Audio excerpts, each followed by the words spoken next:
So my girlfriend told me I couldn't come to Christmas dinner because her ex would be there and it would be awkward. 3 days before I was planning to propose with a ring that cost me 2 months' salary. I had personalized gifts for her entire family, restaurant reservations at the place where we had our first date. Both families coordinated to be there, photographer hired, everything perfect. Or so I thought. Looking back now, the red flags were screaming at me, and I just chose to ignore them like an idiot. I'm 28, work in project management for a tech company, own my apartment, drive a Camaro I saved 3 years to buy. I'm the guy who plans everything, shows up early, remembers birthdays. My mom always said if you're going to do something, do it right or don't do it at all. So when I met Andrea 2 years ago at a friend's barbecue, I thought I'd hit the jackpot.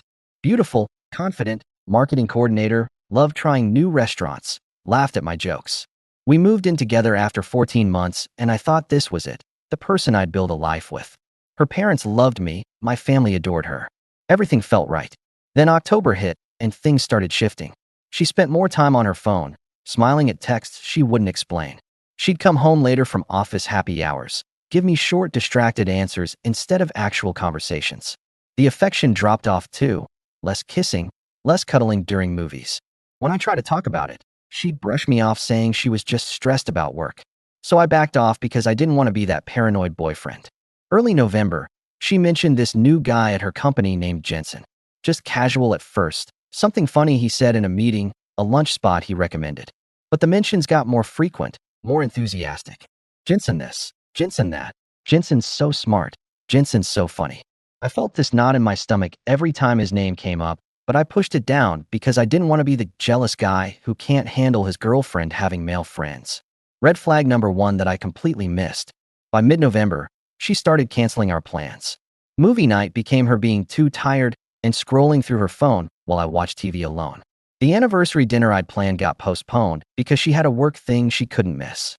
When I gave her the necklace I'd bought, she barely looked at it, just said it was nice and put it away without trying it on. I told myself she was going through a rough patch and I needed to be supportive. December rolled around and I was deep into proposal mode.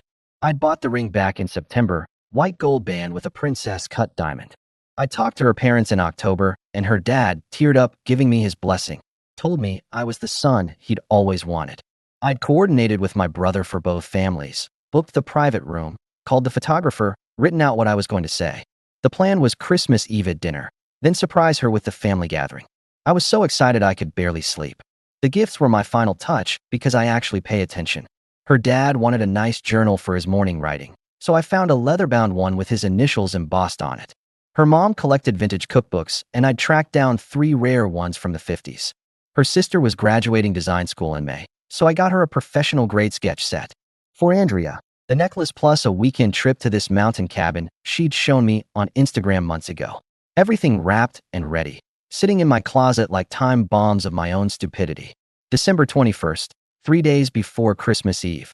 Andrea came home around 8, later than usual, with this weird nervous energy. I was making pasta carbonara, her favorite, and asked how her day was. She poured a glass of wine, drank half in one gulp, then said we needed to talk. My stomach dropped, but I turned off the stove and sat down. She wouldn't look at me, just spun her wine glass in circles. Finally, she brought up Christmas Eve dinner, and I nodded, thinking maybe she wanted to adjust the time. Instead, she said she didn't think I should come. I stared at her because surely I'd heard wrong.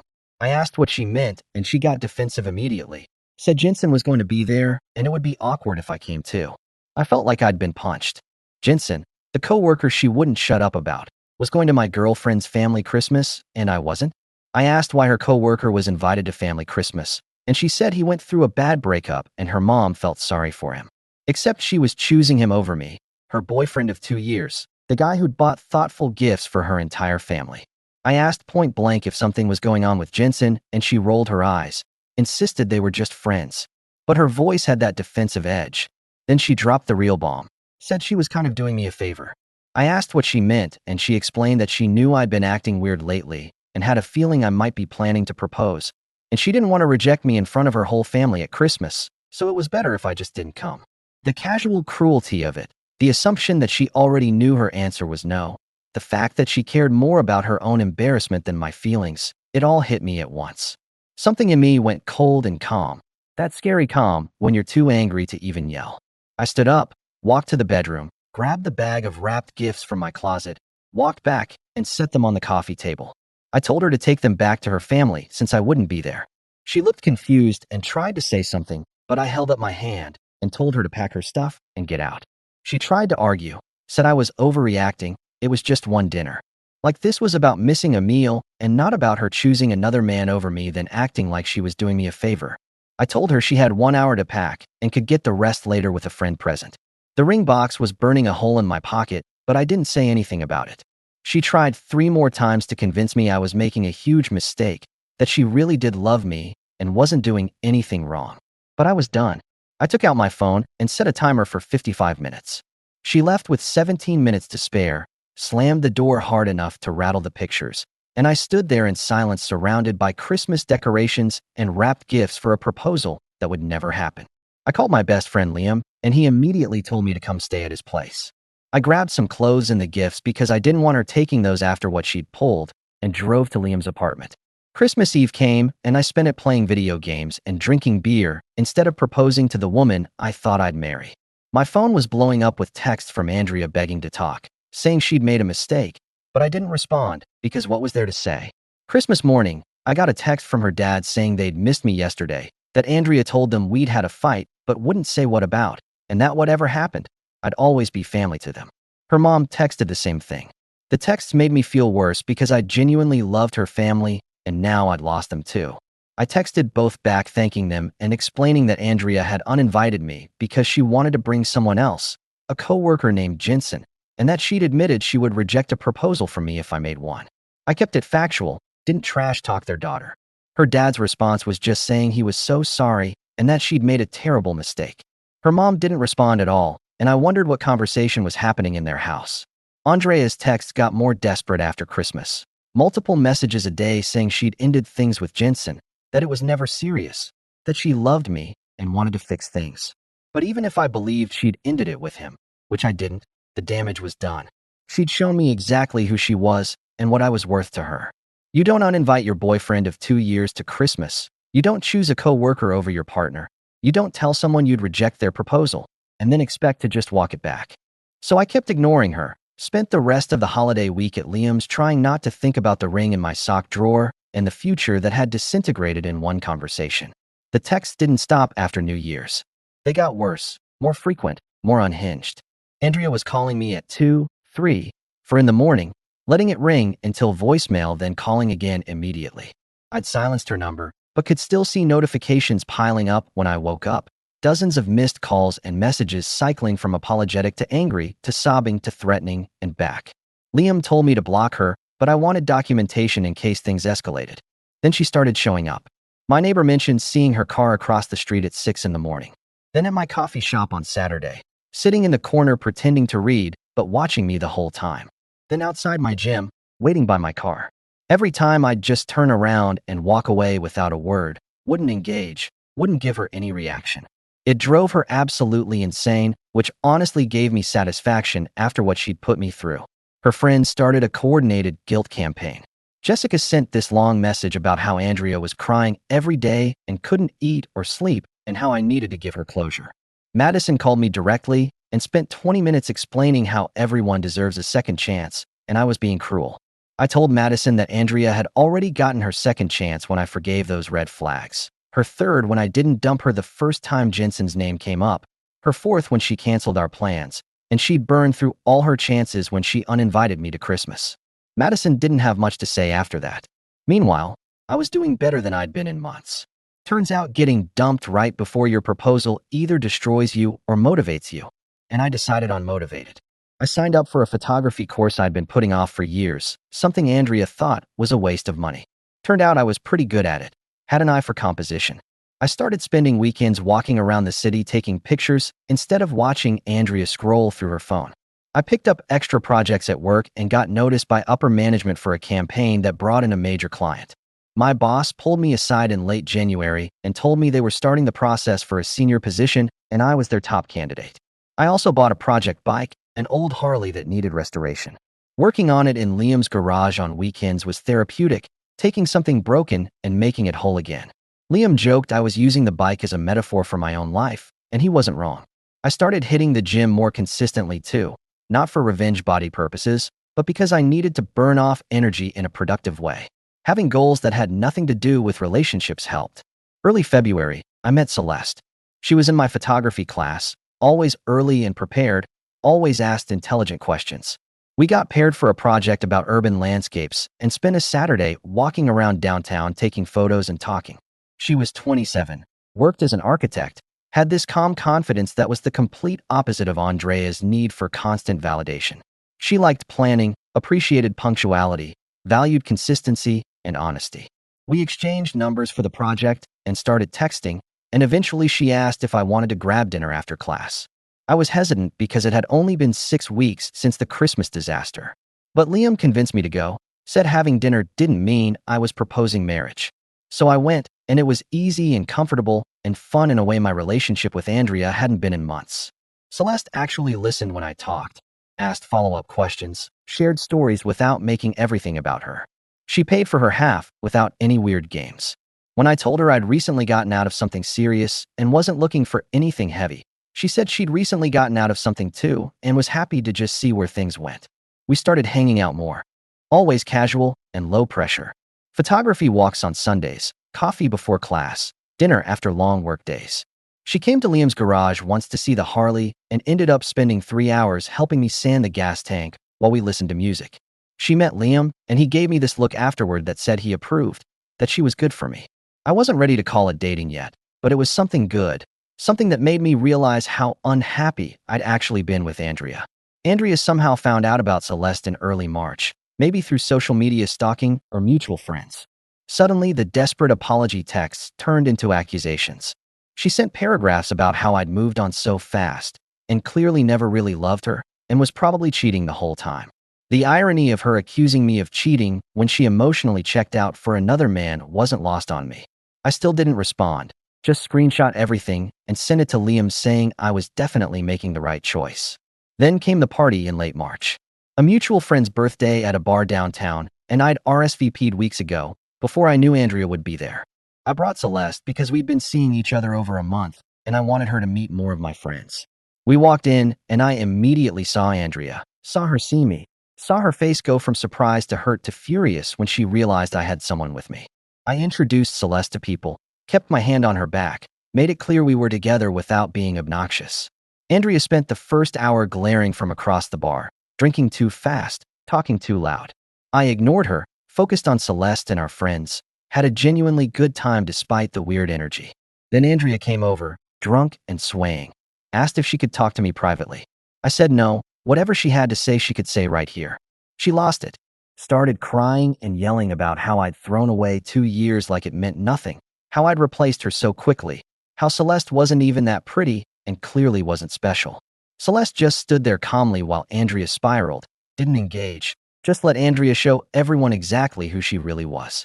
Our friend had to ask Andrea to leave because she was making a scene. Andrea turned on him, said he was a terrible friend for taking my side, then grabbed her purse and stormed out yelling that we'd all regret this. The bar went quiet for a minute, then conversation started up again. Celeste squeezed my hand and asked if I was okay, and I realized I actually was, that Andrea's meltdown had just proven to everyone I'd made the right call. We stayed another hour then left, and on the drive back Celeste said she'd understand if my ex being crazy was too much drama and I wanted to cool things off. I told her Andrea's issues were Andrea's problem and I wasn't going to let her chase away something good. Celeste smiled and said okay then. But Andrea wasn't done, not even close. The party seemed to break something in her because after that, the stalking got serious and I started to realize this wasn't just a bitter ex being dramatic. This was someone genuinely unstable who wasn't going to stop until I made her stop. The week after the party, Andrea's behavior crossed from desperate into legitimately scary. She started showing up at my workplace, just sitting in the lobby until security asked her to leave. My coworkers noticed, and I had to have an embarrassing conversation with my boss explaining my ex was having trouble accepting we'd broken up. He was understanding, but told me to let him know if it escalated because they took employee safety seriously. The fact that my career was being affected made me realize how far off the rails this had gone. She created fake Instagram accounts to follow me and Celeste, multiple accounts with random names and no pictures, liking old photos from months ago in the middle of the night. Celeste showed me the messages Andrea was sending from these accounts, Long, rambling paragraphs about how Celeste had stolen her life, how I was supposed to marry Andrea, how Celeste was just a rebound. Celeste handled it better than I would have, just blocked each account and screenshot everything. She told me her older sister had dealt with a stalker ex, and the most important thing was never engage and keep records for potential legal action.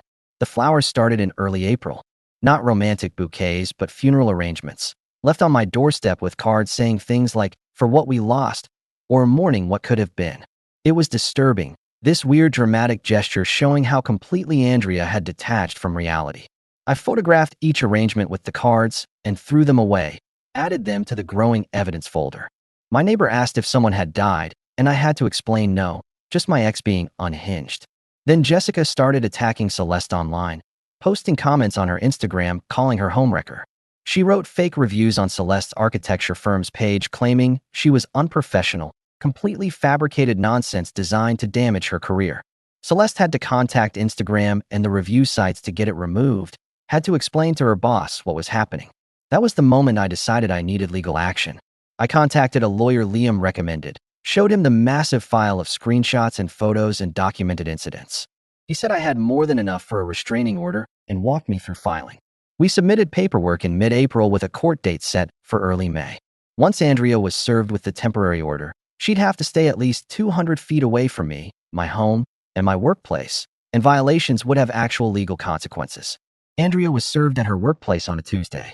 I know because she immediately started blowing up my phone from different numbers, friends' phones, probably burner apps, calling over and over demanding to know how I could do this. Each call went to voicemail, and I forwarded every one to my lawyer as evidence. She left messages cycling through crying and apologizing and angry and threatening. The same emotional pattern, but now with legal consequences hanging over her. The court hearing was May 3rd. I showed up with my lawyer, my evidence file, and Celeste who wanted to testify about the harassment. Andrea showed up late, alone, clearly unprepared. The judge reviewed everything, looked through photos and screenshots, listened to some voicemails. Andrea tried to argue she was just trying to get closure, that I was being cruel by cutting her off, that she had a right to express her feelings. The judge shut that down quickly, explained that showing up at someone's workplace repeatedly, creating fake accounts to harass their partner, and leaving funeral flowers went way beyond seeking closure into harassment and stalking. The permanent restraining order was granted. 3 years, no contact, had to stay 200 feet away from me, my home, my workplace, and Celeste. Andrea started crying in the courtroom, saying this was unfair and I was ruining her life. The judge told her she'd ruined her own life by refusing to respect boundaries and that violations meant arrest. We left, and I felt this massive weight lift, like I could finally breathe properly. I thought that would be the end. The order was clear, consequences were serious, surely Andrea would finally get it. I was wrong. 2 weeks later, Saturday night around 11, my apartment buzzer started ringing incessantly. I checked the camera and saw Andrea, clearly drunk, swaying and yelling into the intercom that she just needed to talk to me, that she loved me, that we were meant to be together. I immediately called the police and then Liam, who lived 15 minutes away. Liam got there first and used the intercom to tell Andrea the cops were coming and she was violating a restraining order and about to get arrested. She started screaming at him, calling him a traitor, saying he'd poisoned me against her. Police showed up 10 minutes later. I watched through my window as they talked to Andrea, as she gestured wildly pointing at my apartment, as they eventually put cuffs on her when she refused to leave. She was arrested for violating the order, spent the night in jail, went back to court the following week where the judge added penalties and extended the order. Even her mom, who'd been silent after I told them what happened back at Christmas, called afterward to apologize for her daughter's behavior. Her dad sounded exhausted and sad, and I almost felt bad for them, watching their daughter self-destruct. After the arrest, everything went quiet. No more texts, no more fake accounts, no more showing up places. Either jail scared her straight or her parents convinced her to get help, or she just burned through all her energy. I didn't know and didn't care. I was just grateful it was over. Life moved forward. I got the promotion in June, the senior position my boss had been working on since winter. Celeste and I moved in together in July, found a great apartment with a spare room I turned into a photography studio. The Harley restoration finished in August, and I took Celeste on a weekend trip down the coast. We stopped at that mountain cabin, the one I'd originally booked for Andrea, and I realized how much better this was with someone who actually appreciated it. September came, and on a perfect Saturday at a park overlooking the city, I got down on one knee and asked Celeste to marry me. I'd kept the ring from before, had it cleaned and stored at Liam's place because the return period expired, and honestly, I just forgot about it until I knew I wanted to propose to Celeste. The ring wasn't the problem. Choosing the wrong person was. Celeste said yes immediately, no doubts, just pure joy about our future. We called our families, celebrated with Liam that night, started planning a wedding for next summer. I never heard from Andrea again. Last I heard through mutual friends, she'd moved to another city for a fresh start, was in therapy, had accepted responsibility for everything. I hoped that was true for her sake. But mostly I didn't think about her anymore because my life had moved so far beyond that disaster. Sometimes people ask if I regret those 2 years or if I'm bitter about how it ended. Honestly, I'm not. Yeah, it sucked and the stalking was terrifying. But if Andrea hadn't shown her true colors when she did, if she'd said yes to that proposal, I'd have married the wrong person and ended up divorced and miserable.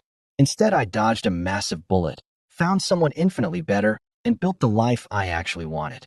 The ring meant for one person ended up on the hand of the right person, and that felt like the universe correcting a mistake before it was too late. Sometimes the worst things that happen end up being the best things that could have happened. You just can't see it until you're on the other side. What do you think about this story? Let me know in the comments. Drop a like, and don't forget to subscribe for more real-life stories.